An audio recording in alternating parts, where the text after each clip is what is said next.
എന്താടോ, എന്തു പറ്റി? ഇനി ഈ ജോലി മുന്നോട്ട് കൊണ്ടുപോകണമെങ്കിൽ കേട്ടിട്ടില്ലാണ്ട് പറ്റൂലടാ. താൻ കാര്യം തെളിച്ചു പറ. ഞാൻ ഈ സർവീസ് കയറിയിട്ട് കുറേ നാളായി. ഇതുവരെ കേട്ടിട്ട് വേണ്ടാന്ന് കരുതി ഇരിക്കായിരുന്നു. അപ്പോൾ അല്ലേ സുപ്രീം കോടതി വിധി വന്നത്, എല്ലാവരും കേട്ടറ്റ് യോഗ്യത നേടണമെന്ന്. ഇനിയിപ്പോൾ എപ്പോൾ എഴുതിയെടുക്കാൻ പറ്റുന്ന കൂടി അറിയില്ല. എത്ര EMI അടച്ചു തീർക്കാനുള്ളതെന്നറിയോ? മൊത്തം ടെൻഷനായി നിൽക്കുക. കേട്ടിട്ടില്ലെങ്കിൽ ജോലി തുടരാൻ കൂടി പറ്റുമെന്ന് അറിയില്ല. ഓ, അതാണോ കാര്യം?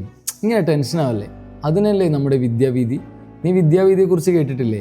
5 വർഷമായിട്ട് സർവീസ് രംഗത്ത് ടീച്ചേഴ്സിന് കേട്ടറ്റ് നേടിക്കൊടുത്തുകൊണ്ടിരിക്കുന്ന ലേണിംഗ് ആപ്ലിക്കേഷനാണ്. കേരളത്തിലെ തന്നെ നമ്പർ 1 ആണ്. അപ്പോൾ സമയത്തിൻ്റെ കാര്യമോ? നമ്മുടെ ജോലിയോടൊപ്പം എങ്ങനെ ഇത് കൊണ്ടുപോകും? ജോലിക്കിടയിൽ കൂടി രാത്രിയൊക്കെ 1.5 മണിക്കൂർ നിനക്ക് മാറ്റിവെക്കാനാവുകയാണെങ്കിൽ കേട്ടറ്റ് നിനക്ക് ഈസി ആയിട്ട് ക്രാക്ക് ചെയ്യാം. 1557 അധ്യാപകരെ കേട്ടറ്റ് സ്വന്തമാക്കാൻ സഹായിച്ചിട്ടുള്ള സ്ഥാപനമാണ്. 2024 ബെസ്റ്റ് എഡ്യൂക്കേഷൻ എക്സലൻസിനുള്ള അവാർഡ്, പിന്നെ 2025 best digital education and service എക്സലൻസിനുള്ള അവാർഡ് കൂടി കിട്ടിയിട്ടുണ്ട് അവർക്ക്. അപ്പോൾ മെന്റേഴ്സ് 18ഓളം വിദഗ്ധരായ അധ്യാപകരാണ് മെന്റേഴ്സ് ആയിട്ടുള്ളത്. ഓൺലൈനായി അവർ ക്ലാസ് എടുക്കും. പേടിയൊന്നും വേണ്ട. ഇനി നിന്നെപ്പോലുള്ള മറ്റെല്ലാ അധ്യാപകർക്കും ഉടനെ വിളിക്കാം. ഞാൻ നമ്പർ വാട്സപ്പ് ചെയ്തുതരാം. സെപ്റ്റംബർ 20 തൊട്ട് അഡ്മിഷൻ ആരംഭിക്കും.